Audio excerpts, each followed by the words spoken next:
It's an interesting time. I think, like watching it from the T dot to the 6, watching it go from the Screwface Capital to like Toronto Pride, people wearing 416 hats. But that's why I think NBA players love our city, because they come here and they travel the world. They party all over. They got money. They can party wherever they want. But when they come here, they see a different vibe we have here.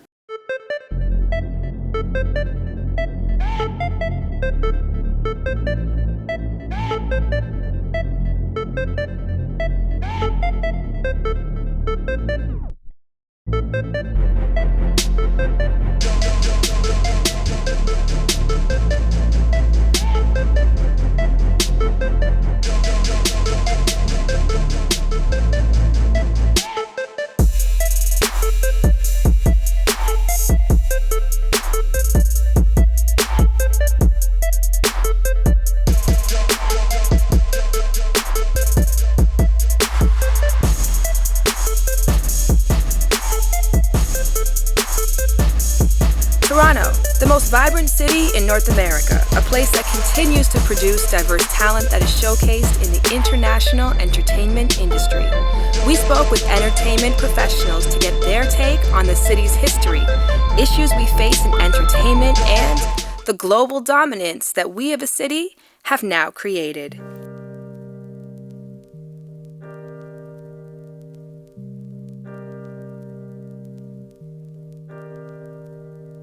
Hi, I'm Vivian Barclay, General Manager of Warner Chappell Music Canada Publishing. Hey, this is Derek Ross. My name is Frank D'Angelo. I'm a musician. Been a musician most of my life. This is Chris Taylor. I'm the founder and partner at Taylor Klein Obala, which is a Toronto entertainment law firm. Hi, my name's Gail Phillip, and I'm account manager at G987 FM. Hey, what's up? This is Farley Flex. Hey, what's going on? It's your man Ivan Evidente, aka Big Ives. This is Too Rude, Rudimental Records, rudimentalrecords.com. What we're trying to move into now, what we started as is sort of a, for a better sense of the word, an angel investment fund to help Canadian the arts, more so music. You know, you always want to spend more money. The money doesn't come in as fast as you would hope it would. We're fortunate here. We really benefit in Ontario. The government funding, the different funding mechanisms that support recording artists here are phenomenal. I've always gotten grants, so I'm one of those people used to complain about getting grants all the time. But what people don't understand, you gotta read the directions carefully. You gotta take your time doing it. A lot of people they don't really put any thought to it. They're just thinking there's money there and they just wanna apply, but they don't show the government body or factor, whoever, what their plan is. Yuck Yucks has never taken a penny of public money, ever. We are completely a self-liquidating business. And in the States, every arts organization pretty much operates on either ticket sales or on sponsorships or on donations. We live in a grant culture. I'm not sure that grant culture is necessarily a positive thing. And it takes time. I've gotten many grants. We've done, 7 to 8 videos. And the other thing, how I feel about these grants, it makes people lazy. People, they wait until there's a grant deadline and then they're like, oh, okay, now I'm gonna do this. Oh, now I'm gonna do that. And they're not always hungry and hustling enough to keep going. They just keep waiting on the grant deadline. So I call it welfare for artists. We are blessed in Canada because they have to play a certain amount of music on the radio. Because we do have a lot of grants, but maybe we need to have more grant writers helping out at different levels. I have so much love and respect for the grant system. I think, people that are at the top of these things are a little bit outdated with what's actually happening. You can be a really great grant writer and have really horrible music, but get a grant, and a really great artist isn't that great of a writer, and they don't have any access to income. So I think there has to definitely be a different approach around the grant system and making sure that the right people are being funded. And when do you stop funding people? There's people that I see that go on international tours who still get grants. Filling out these forms, it's not everyone's cup of tea. You know what I'm saying? They'd rather be making music. People rather be making music videos. But when it comes down to these forms, if these things ain't filled right, you're not getting a grant. At the same time, If you're nobody fresh into the game, if you fill these things out right, you're getting a grant. With the grants, there also needs to be like a heavy amount of mentorship and development that a lot of some of these acts really need. As far as the artists go, I know there's so much talent that could use those grants, and they need to start looking at what works, because I mean, there's one of the biggest artists in the world right now who they declined a grant and said that person didn't have hit potential. So you just see how wrong that is, knowing that that artist now is one of the biggest artists in the world. Drake is the big guy in Toronto.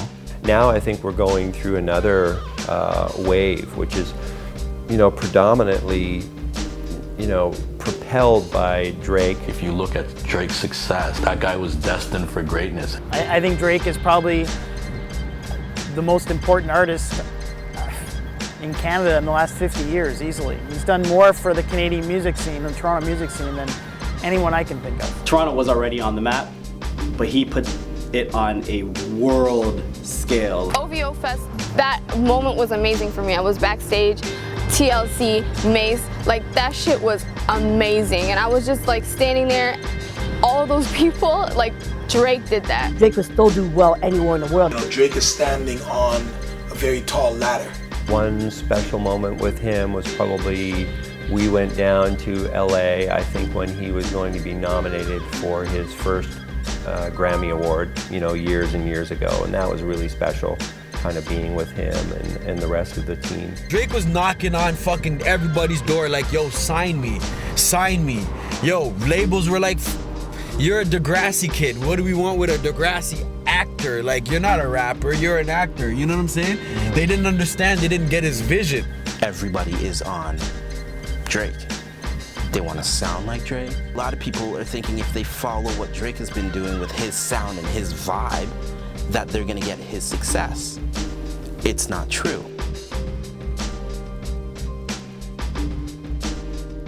In addition to what The Weeknd has done now too, which is kind of like an offshoot of that. Or let's take The Weeknd for instance. I mean, really, I think he's going to be an artist of the next generation, and if you think about all the artists that want to work with him already. From the beginning of time, Canada has always been compared to its big brother, the United States of America. In this section, people discuss their U.S. connection. I'm feeling her. I'm feeling her, yeah. Every time she pick me up, she billing up. Is this love, is this love, is this love, is this love that I'm feeling? Is this love, is this love, is this love, is this love that I'm feeling? Riding westbound on the 401. It's already a major center for entertainment. It's a great city. It's a baby New York. Now, I moved to the U.S. 2007. So it's just been a long time that I've been there and really established myself more over there in terms of just moving forward. Where here, don't get me wrong, there's a lot of people that know my work and support me in that sense, but in terms of getting the kind of recognition that I'm looking for, getting the type of support that I need, I've had just more help in the sense in New York, in LA. Warner Chappell had a house here, a home here in Toronto. Warner Chappell Canada had been here for, since 1947 or something, as Chappell and Warner Chappell. And then when I started with the company, almost a year into my tenure at the company, which was a completely different job, they did decide to move the Canadian operation back to the Los Angeles office, and so a bunch of us had gone down there to work. We still worked for Warner Chappell Canada, we just happened to work out of the Los Angeles office. We did that for a couple years, and then when they were ready to reestablish their physical presence back in Toronto, I came back to work at the company here. I find like with artists in Canada, if an artist gets signed in Canada, whether it's to a record label, to a publishing company, management company, even if they may have one cycle that's not doing so well, I find that the Canadian companies historically, and for the most part still, but historically at that time, were going to stick through with the artist and really look at it as artist development and say, okay, maybe this record didn't work, but we're going to look at that as a stepping stone to where we can build further going forward, and they will hold on to those artists. Whereas in the States, you can have one bad cycle and you get dropped, as they like to use the term, or shelved, you know what I mean? Maybe they'll do your record, but somewhere down the line in the process, they decide they don't see a fit for it, or people change and then they shelve you. So the one thing I did notice when I was there was just how much more competitive it was, just how much more aggressive people were with what they did in their jobs, and I thought it was good. It was good for me to see that, so I could understand the mindset, because you don't really understand the mindset until you work in it. I've traveled to LA. I've been in LA a lot, working with different executives out there. When I first went to LA, I hated it. Everybody in LA is something. Like, nobody in LA is just a housewife. Even a housewife has aspirations of being on the commercial she watches as she's folding laundry. One thing I'll say about being in LA is everybody is constantly trying to work. Everybody.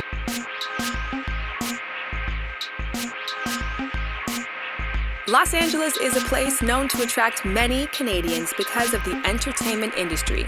We spoke to Chad Richardson, the general manager of SoCan, to get a deeper look at the LA scene.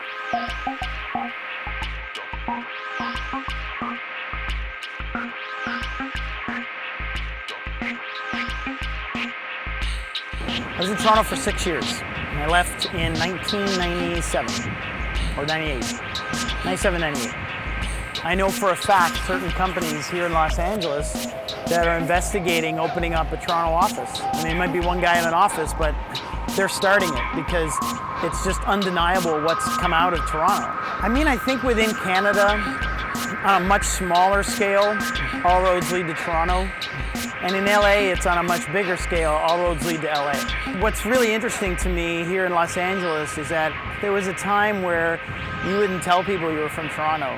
You wouldn't tell people you were from LA.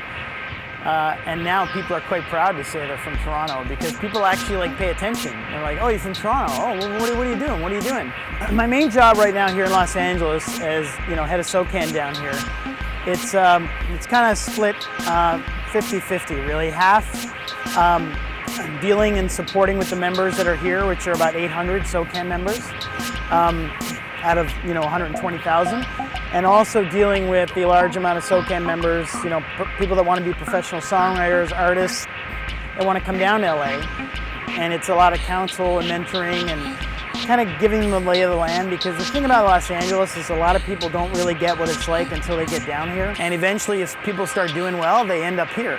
So we want to be in the position that if our members are here, they're getting support here. The Weeknd spends a lot of time here.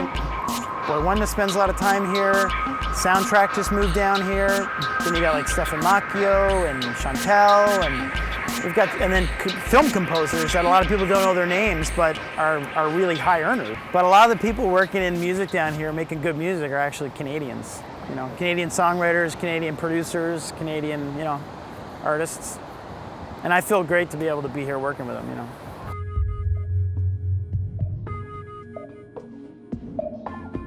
One of the cool things about Toronto is there's a lot of artists, man. I've represented every single hip-hop artist in Canada, from way back to Maestro Fresh West. You had to prove to them that you were incredible. They weren't just giving you support because you were from Toronto. You had to be absolutely incredible for them to support you. Maestro Fresh West. Maestro Fresh West. I had Maestro Fresh West perform. 1987-88, I started messing with Farley Flex in them. And Maestro, before he was Maestro. Maestro Fresh West hip hop veteran, MC. I started writing rhymes when I was 11 years old. I heard Rapper's Delight.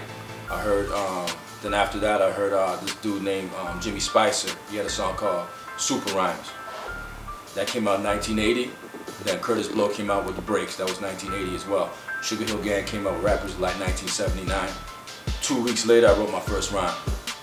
So from the inception of hip hop on the mainstream level, I've been involved in that as a fan and as a MC trying to write. And last summer at Harborfront, rest in peace, Big Bad Hank.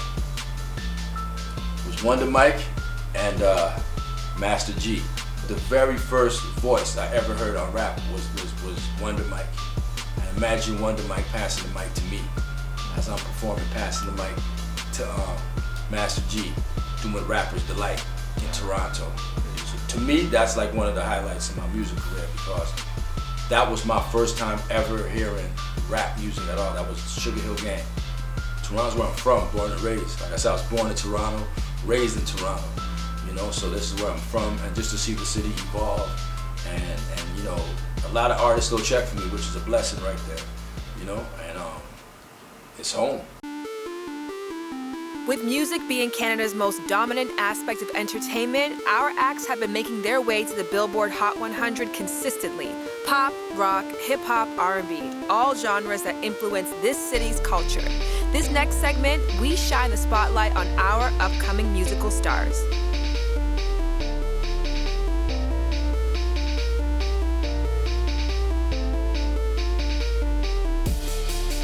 All eyes they are on Toronto right now. They are on Canadian acts. There's so many artists here, and we just don't have the right people pushing the artists to get the product out there.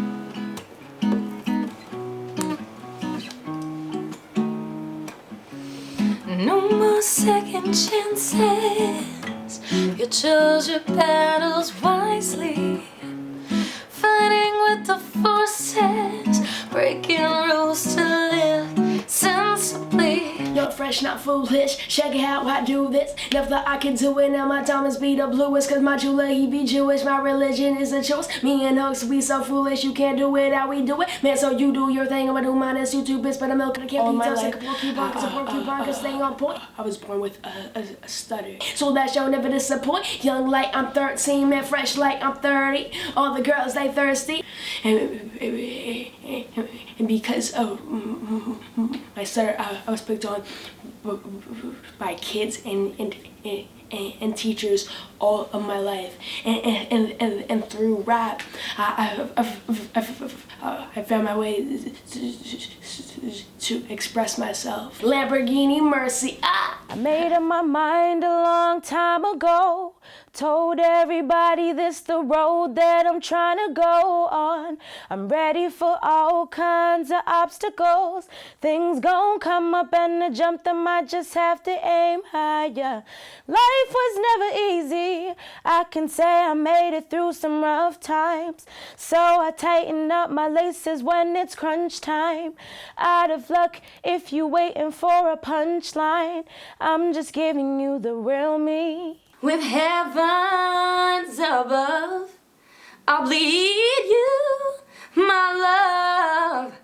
Breathe in the night, and you'll be mine. Drive down the highway, and you'll be more break your space. Still the same. Whoa, yeah.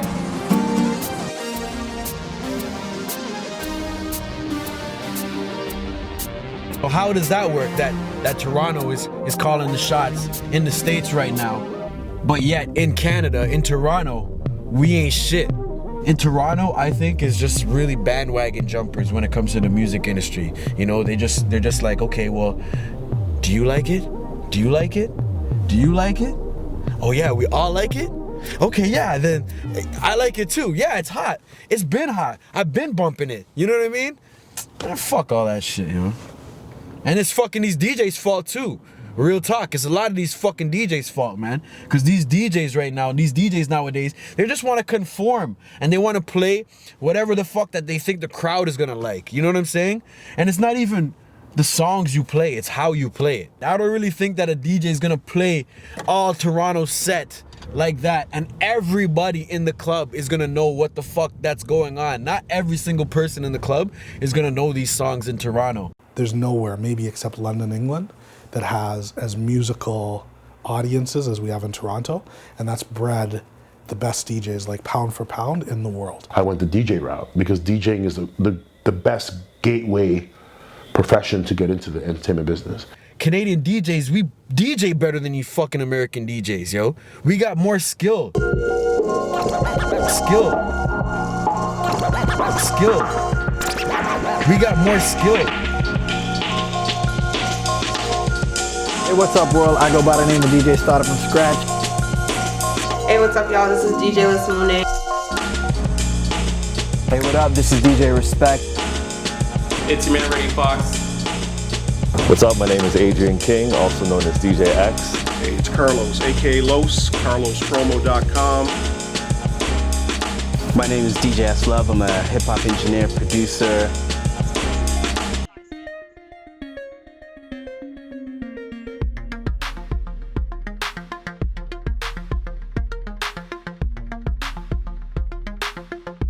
You know, in the 90s, guys, you know, like myself, all the guys that were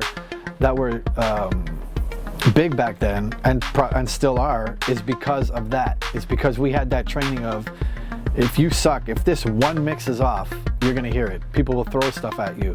People will boo you. You know what I mean? That doesn't really happen anymore because everything's changed. Like people's, you know, it's ADD now. It's like, what? Okay, you're not entertaining me, I'm gonna go here. There's so many ways to get entertained now. Back then, the focus was the DJ, so everybody was watching what you did. Everybody was listening to what you did. For a female in the nightlife industry, without sounding like a feminist, there's a lot of like shit that you have to deal with, you know, as far as like dealing with guys and dealing with whatever. And I've been in it long enough that it's just a joke to me. Like I don't really care because it's just, that's what it is. But you know, if you don't have thick skin and you take everything personally and like, you know, you think everyone's trying to sleep with you or whatever, it's like, you won't last long in the game. The way parties are now. So I was saying, before, we didn't want to have a party, we didn't want to have a party. Parties now, 10 promoters, 10 DJs, and this one gets me every time. 5 MCs, 5 hosts. Just the times, this new generation has no respect for what I call a good party, the base of having a good party. They don't understand it. To them, having a good party is putting on some fake Gucci and going and pop bottles they can't afford.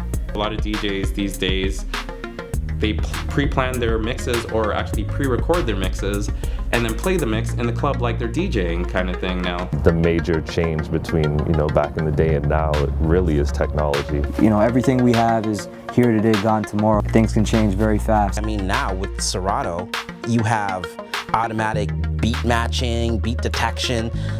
Probably the biggest obstacle was finding your way and creating a path that wasn't there.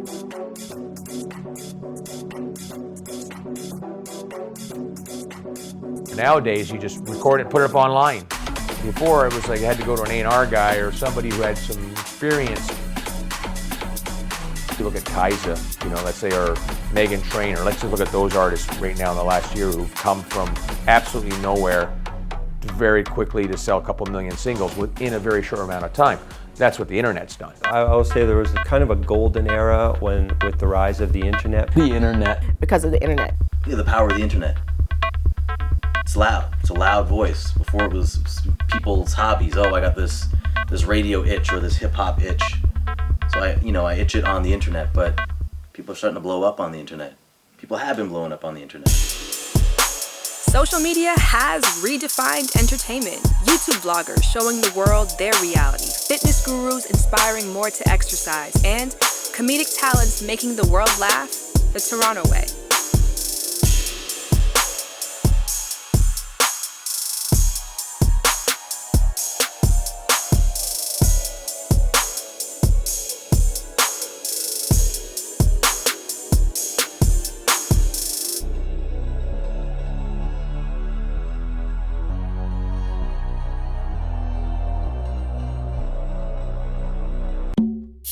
I've actually wanted to, do YouTube or some form of entertainment for a very long time, and it just didn't seem real. Well, the YouTube videos thing was kind of like an accident. There were some girls that were on YouTube doing a makeup tutorial, And me and my boy wanted to get their attention, but they had so many followers on Twitter and stuff that it didn't make any sense to even try to tweet them or like trying to email them or anything like that. So we made a video imitating one of their videos, and like girls just like kept seeing it and saying, yo, we want more videos, and then we're like, all right. I graduated school from print journalism in 2008, and at that time, like, Bell and Rogers had this big kerfuffle. People were getting laid off. Toronto Star had major layoffs. It was kind of that time where journalism was imploding because the net was popping off. So my production company, Jungle Wild Productions, I really just started. I knew my first production was going to be Black Actress. Because I've grown up in the industry, I always admired women that took charge of their careers, that didn't just sit back and wait. So I knew that eventually I was going to have to do that. I had a health scare when I was back in, like, I think it was like 2008, where I had cancer. So I decided to get a little more health conscious, and then I fell in love with it. And then helping people become health conscious, it just made sense. The Hourglass workout started about, I would say, 8 years ago. I feel with social media now, there's more of a direct reaction and then a need for it. So, you know, the people of the city will see, you know, everyone's doing X on social, and it's just like, we need that. And then people in the city will see it, and there's a more of an immediate reaction to actually follow through. I think that we're becoming more entrepreneurial, where, you know, our young 20-year-olds of the city are just like, I'm on social media, I see the need for this, I want to own my own business, I'm going to create it. So I see a lot of the young bucks in Toronto are just kind of starting their own a lot more than going and jumping on and working for a company. I wanted to start a show where I could actually talk about sports and give my opinion about sports. I basically wanted to start something that wasn't on TV. How we got started with for y'all is we wanted to get on World Star. Like World Star was, I think that's when World Star started popping, like 2011, right? Everyone got on there. Everyone thought they were famous, whoever was on there, right? So we wanted to get on there. We made a video, and we were already like kind of funny. So we're just like, let's just make a video. But it was horrible. Like the video was like not good. Like looking back at it now, it's just, I don't know why people laughed at it. I think people were laughing at us. You know what I mean? There'd be times where I just felt like quitting because I felt like our YouTube channel wasn't moving anywhere. But we'd be stuck at 5,000 subscribers for like months, and I just wanted to quit. But yeah, it's not so bad now. Things are starting to pick up now.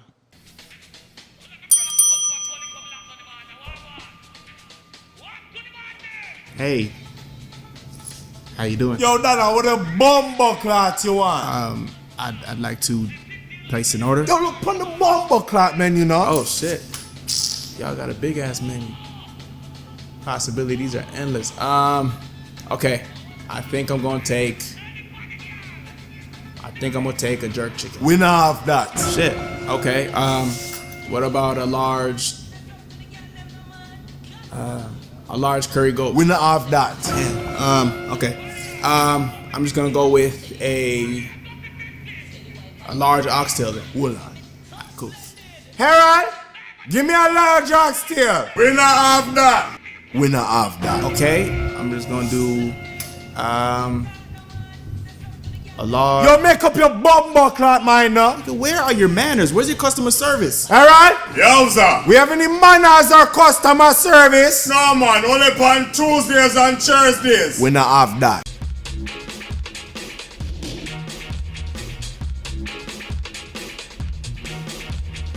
We can say whatever the hell we want to say about the city, the executives, or whoever, but when you give people something that they like, Toronto people will support the shit out of it. One of the biggest lies that most of us have been told and that most of us believe is that the people who make it in life are the ones who have the most talent. But that's not even the reality. That's not the serious truth of the situation. The fact is, the people who make it are the ones who maximize their potential.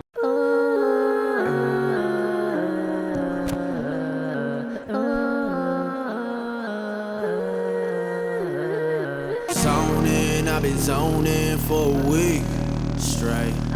Caught up in the wrong things, look at me. Ay, zoning, I've been zoning for a week. Tell me, girl, just tell me what you really wanna be. Ay, night is all yours, and it comes with me. So what you gon' be? What you gon' be? What you gon' be? Come take a chance, take it with me. What you gon' be? Young and free, young and free, young and free, young and free.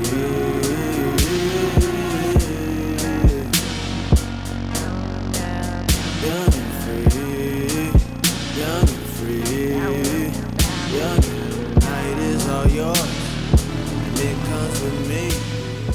I call sports entertainment, and I was lucky enough to be part of the legal team that brought the Raptors to Toronto. You see things like people getting super excited about, We the North and the Raptors. Just even little things like that. No matter if you're not even into basketball, even if you're not into basketball, you notice that. And I also ended up as Vince Carter's lawyer, and got to spend some time with him and quite enjoyed that. I became a big basketball fan. Basketball is growing. The sport is growing on a whole. It is going to be definitely the new hockey by 2020, I believe. When I first got here, it was a lot of basketball, and the methodology of just throw a basketball out there and inner city kids would be all right. That worked for a while. Then we had some young kids who didn't play ball, and then they wanted to do something different, so they said, listen, I want a studio.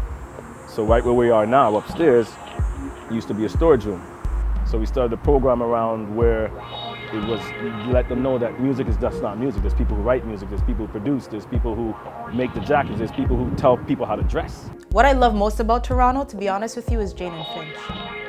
Because Jane and Finch, as much of a negative image and stereotype is portrayed in the media, is in truth one of the most organized, one of the most revolutionary, one of the most heartfelt and community, like a strong community that's been built here out of family than anywhere else I've ever been. I call them kids, but we start off from about 12, 13, and we can go all the way up. We have people in their 40s, 50s, grandparents who come up here and do their church record. People just have to think outside the box and stop being so selfish. And that's what I'm being honest with you, is what I get when I talk to the people who have money in Toronto. It's very, oh, I don't want to do that. Oh, I'm holding on to this. Oh, I'm holding on to this for a rainy day. You die tomorrow. The government takes all that money. Like, I'm not saying you're going to sit there and be wistful with it and wasteful with it, but help out and stop making these damn excuses. Like, it's annoying.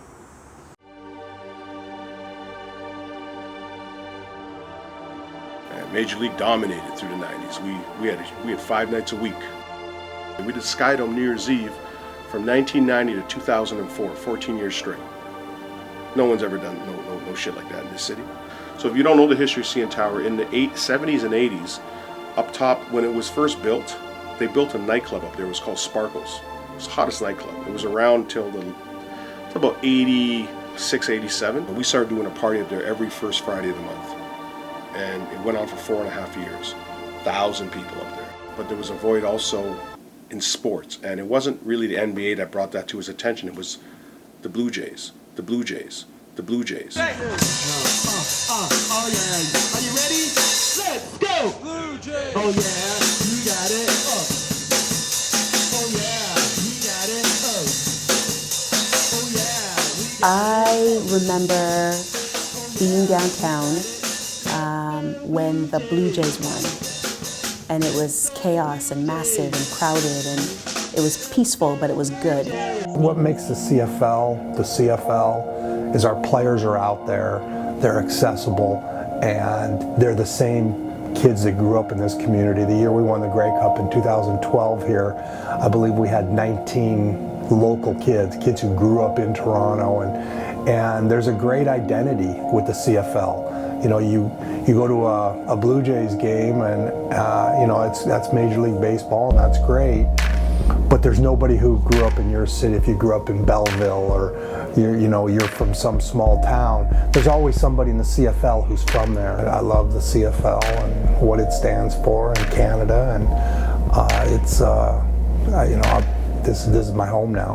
The other thing that's really fortified Toronto as an entertainment mecca is TIFF. The Toronto Film Festival is one of the most respected, if not the most respected, film festival in the world. What's up? You're watching Caribbean Vibrations. This week is all about TIFF. Well, not about TIFF. We're in Toronto, and TIFF just happens to be going on. We got a great show for you. Check out what's coming out.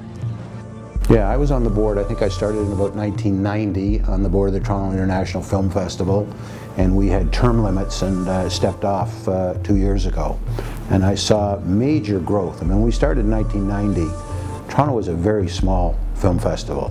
How did TIFF happen? Nobody, I remember when I first came here, nobody came to TIFF. Then all of a sudden, one year, Shatas was made. And all my boys like, yo, they're here. We went downtown, it was chaotic. We couldn't get into Shatas. And then one of my boys who were working the door said, come in, and we got in there, but it was, then I seen, oh, this is gonna be crazy.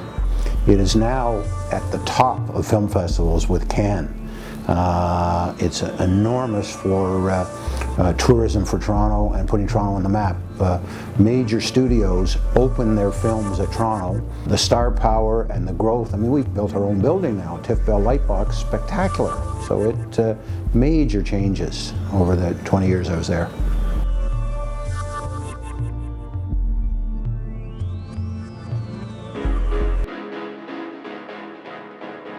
I mean, in all honesty, I've been watching the growth of Inc.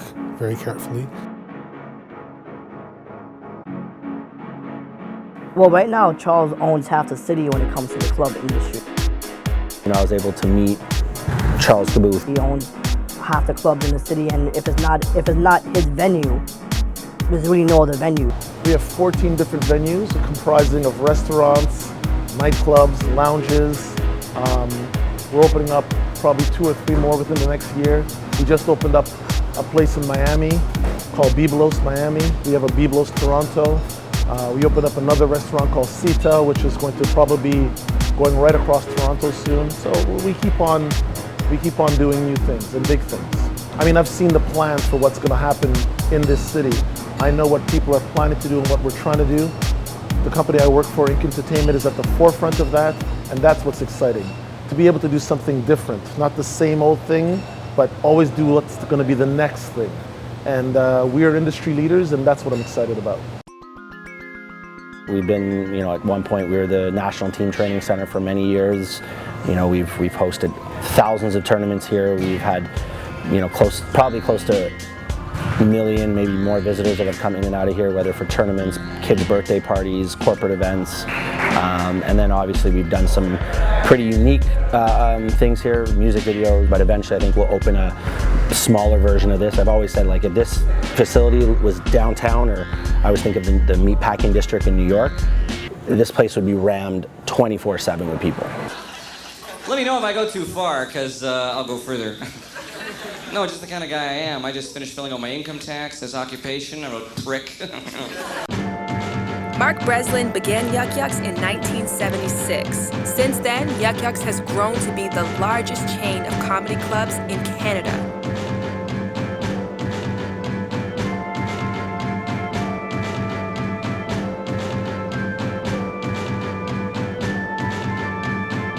I wasn't sure what I wanted to do with my life, but I sure knew I didn't want a boring life in a cubicle.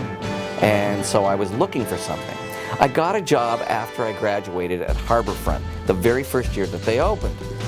And I was exposed to all kinds of entertainment. But I always enjoyed entertainment, so when the bookers asked me what I thought of these entertainment options like bands and comics and poets, I would say, well, they're okay, but if you really want a good comic, you go to this guy, or if you really want a good band, you go to that guy. Finally, they said, why don't you just come up to the office and work for us up there and book people? I said, okay. So I started booking people. I didn't even think of going back to school. I kind of rose within the ranks of Harbourfront, and by 1975, I was 23 years old. I had $1 million budget to spend on talent for the whole year for Harbourfront. And I was booking everything. I was booking theater groups, I was booking kids performers, I was booking jazz groups, and I started running a comedy night. When I was fired from Harbourfront, as we all were back in '76, all the comics said to me, we have no place to play. So I thought, okay, I know a guy who has a community center he's running, and maybe he'll give me the little room one night a week on a Wednesday, and they did, and it became a big success. And from there, 2 years later, I opened up my first full-time club in Yorkville in 1978, and it was a massive hit.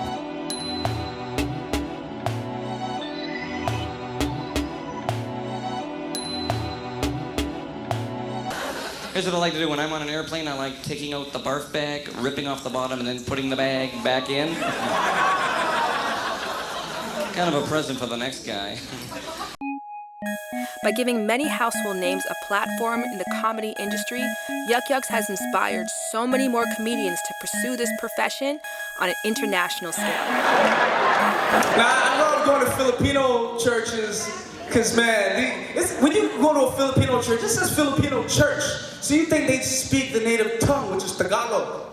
But no, they still try to speak in that old Bible English with their funny little accents. This is my pastor praying at church. Ladies and gentlemen of the congregation,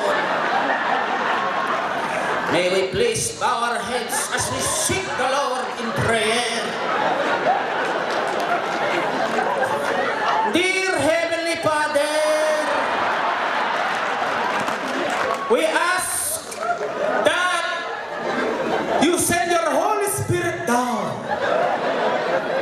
And we ask that you bless us with your unmolested love. And Heavenly Father, as we peer into your Bible, we trust that every word on every sheet of paper is on fact and actual fact, Lord. Every word on every sheet is fact. And we trust that your facts, these true, actual facts, will lead us to your pearly gates of heaven. And we ask this in your holy name we pray, Lord. Amen. Man, I don't know what it is, but Africans and West Indians love this little Filipino guy. I don't know what it is. Maybe one of my nannies and one of my aunts were their nannies or something. Who knows what it is? Maybe they impregnated one of my cousins. Who knows? Listen, I'm not a mean guy. Everybody says, Trix, why are you so angry? I'm not angry. Just stupid things make me sick. Why are grown folks still coughing without covering their mouths in public transit? Why is this happening? Did we not cover this shit in the 3rd grade? Right? Why? And it's not even a normal cough. It's the worst cough ever. And nobody says shit. Everybody just stands there like we didn't just hear this man spread AIDS all over this fucking bus. What? The only person that says something is a Jamaican woman cussing in the corner. Am I the only one that sees that? Hey, when there's a person coughing, look for the Jamaican woman cussing in the corner. It happens every time. Man, come on, the boss, I just can't go, man. Listen to this.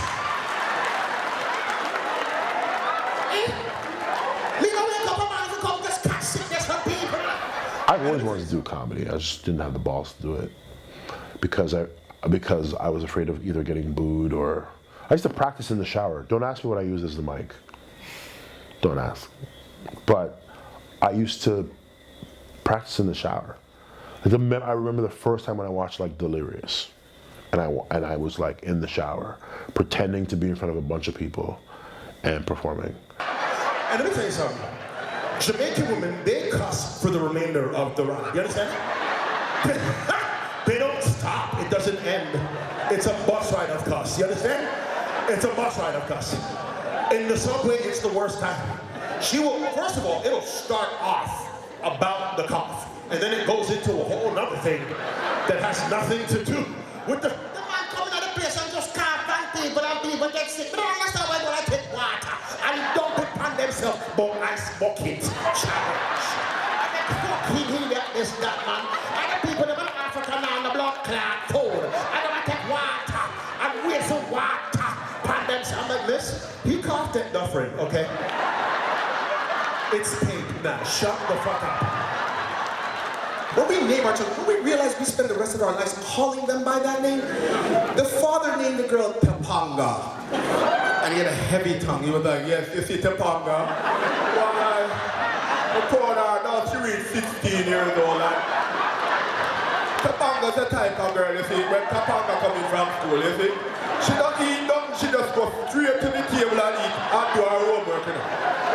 No man, Topanga work hard, man. So we said, even if she have a party, we have to take out 2 partner draw for her so we can make sure that the party turn up. You see, Comedy was my way of getting the depression out, you know what I mean? Getting my way of getting the attention. So threw it out, used to do it for fun, cracking up people at basketball games and stuff. And then all of a sudden, one guy goes to me, hey, go on a big stage. And that night, when I went on the stage the first time, it was hosted by a well-known Canadian comedian, King, Russell Peters, and he was like, yo, you're pretty good. And he took me to Montreal a couple weeks later, and that was it, man. I was hooked. First laugh, first standing O, I was hooked. And 10 years later, I'm still doing it. A round of applause for Jay Martin, guys. Give it up, Jay Martin. I'm Filipino. I love being Filipino, but you ever notice when people know another language, not their own language, they always know the swear words? Right? One guy came up to me, he's like, yo man, you Filipino? I'm like, yeah man. He's like, oh, wala, putang ina mo. And in Filipino, that means go fuck yourself. And I'm like, wait a minute, I just met you, and now you're gonna cuss me out in my own language? What's your background, buddy? He's like, oh, I'm African. I go, oh, well, hamasa henya, abadabista baba. He's like, what? I'm like, you know.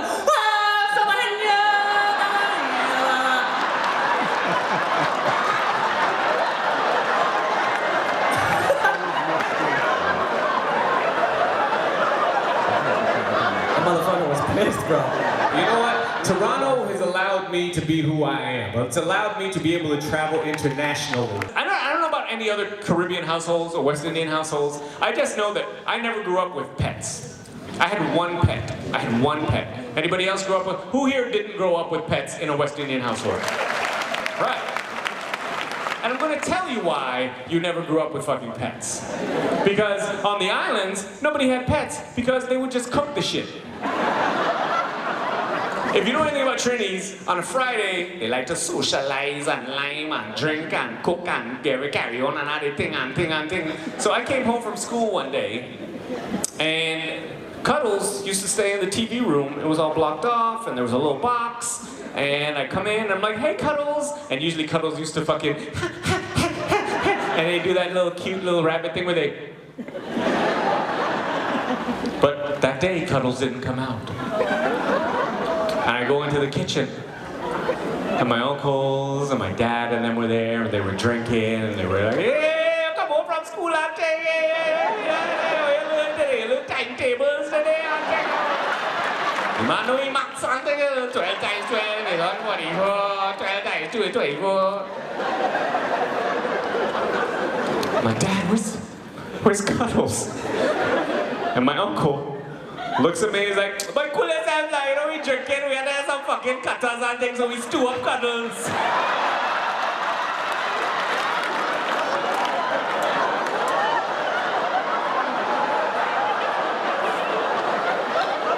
Tears welled up in my eyes.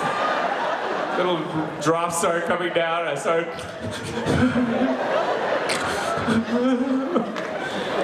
And then my dad saw what my uncle said and saw how it was affecting me, and he's like, boy, your uncle just fucking joking, where's two fucking Cuddles? We curry him, you can't eat fucking curry ramen with fucking rice.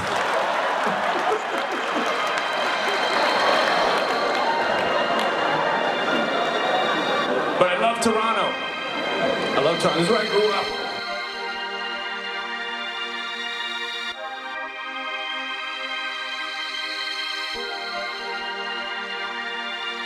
I definitely like the diversity in Toronto and the culture. I've been exposed to just all different cultures and just different walks of life. I can almost guarantee every single one of us here, none of our parents are from this country. I can almost guarantee. We really are the world in one city. Everyone is here, so you have a multitude of different food and flavor. Toronto is definitely a place that breeds you for the rest of the world because everything's here, everybody's here. They say that about New York, but that's bullshit. Let's be honest, New York. You guys have Puerto Ricans and blacks and amazing pizza, and that's where it ends. I love our vibe. We have our own vibe. We have our own language. It's very West Indian influence. Everybody put your two hands in the air if you love your family, your mother, God, and your life. Everybody will love your life. Take off your foot. I think what most people in the world like about Toronto is that it's just one of those cities that you can go down the street and see damn near every race there is just by walking downtown for 5 minutes.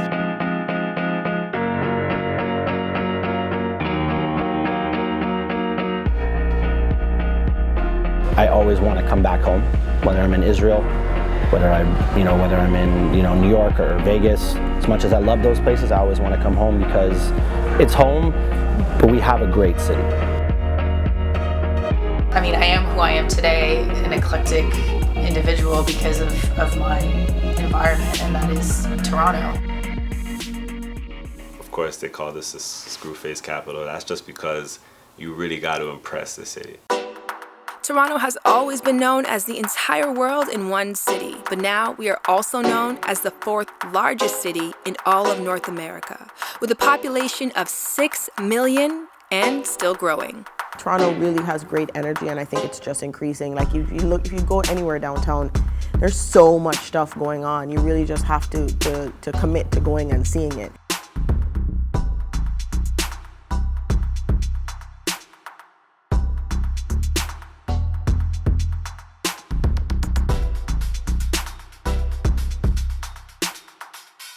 As long as we can keep the crime down and keep people feeling that Toronto is one of the safest cities in the world, I think it's going to grow and expand. And I mean, we are the convention capital of the world. Toronto's like, it grows. It's going to keep growing. Like, it's on the map hard. It's only going to get bigger from here. The parties are just going to get crazier and crazier because people from all over the world are going to want to come to Toronto to party. I love Toronto, right? Everything about Toronto is amazing. We got good police, good people. Everything is good. There's no problems in Toronto. There's no other place in the world that I'd rather live than in Canada, where the opportunity of freedom of rights.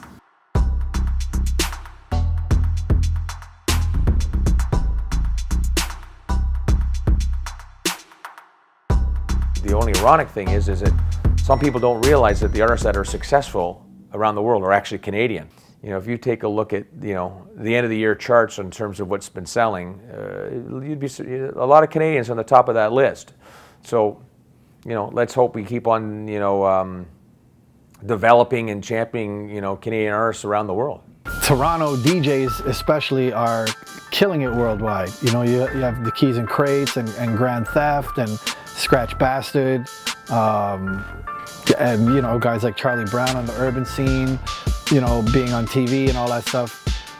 We're doing it worldwide. We always have been. It's just, I think it's more in the forefront now, and we're being accepted more by the masses across the world. Blacks in television is going to be big because there's like 4 news stations that I know that have been approved for CRTC regulations for television shows, and my television show is going to be pitched to all of those stations. So I can only imagine all the celebrities and stars that have great pitch shows can finally see them on TV. We have some of the best producers in the world who are getting Grammys and going diamond. I don't even think we have fully bust out yet. You know what I mean? I think we're just starting to there's still a lot more that can happen here. I went from pushing tickets on shows to running the biggest shows the city saw last year.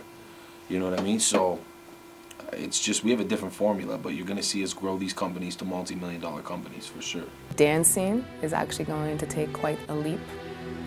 Just seeing where it's come from, from where it was before to where it is now is unbelievable, and it's just gonna get better. I feel that Toronto has already evolved tremendously. The evolution has been tremendous, and it's going to get even better.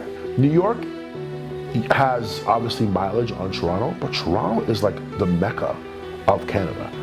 The influential shit that comes from this city alone. I think we're the 3rd or 4th largest city in North America. I don't think a lot of people know that. I got involved in entertainment, I would say in depth, when I became the first female WNBA agent. We are about to become a world-class city where people want to come here for entertainment. It's very ambitious for us to open an internet television network. It's worldwide. We've got people watch us from 64 countries in the world. We spend millions of dollars on it, but it's there. Android's got an app for it. We have our own TV station now coming, yeah, and we have a radio station now, and 10 years ago we didn't have those things. Flow 93.5, obviously, being involved in launching the first black-owned and operated commercially viable radio station, being part of the first black TV station to launch domestically. No, we have a problem, which is that we have winter, and I find that during winter we tend to hibernate, and so I feel like we live our lives sometimes like winter time and then every other time, and so I feel that's why in the summer it's like we really enjoy it, like we really relish it. Even whatever happens to you, keep building certain things for yourself, just creating your own lane. Instead of worrying about following people, create your own lane, just make sure it's hot to death. But the company that purchased Death Row at that time was a Toronto company based here, and we represented them for about 4 years. They held on to the catalog. So we were negotiating licenses and distribution agreements for all those classic records. Their offices were just down the hall, so the base of Death Row Records was right here for about 4 years. I've got a lot of firsts in my life because I love change. You know, it's not about being first, but it's about being part of something new. I guess I'm more important in Canada, and I like that sense of importance. Here in Canada, people like me, we're kind of unique. There's not a lot of us, so I get to stick out, and I like that. Kind of like underdogs to New York City to some capacity, because where we sit geographically. I tell people, don't make records, make history. We got 30 years of history there, you understand that? That's 30 years right there. Within the next 5 years, this is going to be, if it's not already, the mecca for music. For the past decade, Toronto has been making the right moves to position itself on the world stage. We have always been here, but this is our time. Thanks for watching. This is for Toronto. Come and see what the Six has to offer.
Hey!